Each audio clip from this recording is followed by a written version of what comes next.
বৈশাখের গরমে জনজীবন বিপর্যস্ত। একটু ছায়ার খোঁজে বন্য প্রাণীরাও। কিন্তু গরম বলে বসে থাকার উপায় নেই নাজমুল হোসেন শান্ত, মুমিনুল হকদের।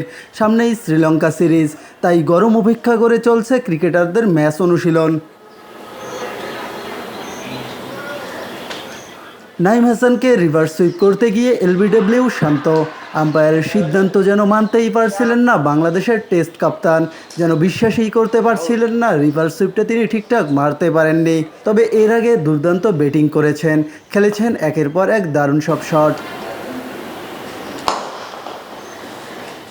শ্রীলঙ্কা সফর দিয়ে দীর্ঘদিন পর জাতীয় দলে ফিরেছেন ইবাদত হোসেন। ফেরাটা রাঙ্গাতে পুরোপুরি প্রস্তুত সিলেট রকেট খ্যাত টাইগারে পেসার। মিরপুরে ম্যাচ অনুশীলনে যেন দেখালেন সেটারই ঝলক। মুশফিকুর রহিমকে বোল্ড করার পর দারুণ এক বাউন্সারে থার্ড ম্যানে ক্যাচ দিতে বাধ্য করেছেন মুমিনুল হককেও। শুধু ইবাদত নয়, শান্ত মুমিনুলদের পরীক্ষা নিয়েছেন নাহিদ রানাও। একবার তো তার পেস সামলাতে না পেরে গায়ে বল লাগলো সাদমান ইসলামের। প্রস্তুতিতে কোনো কমতি রাখছেন না ক্রিকেটাররা, কিন্তু প্রত্যাশিত ফলটাই শুধু আসছে না। তবে এবার ঘুরে দাঁড়ানোর পালা।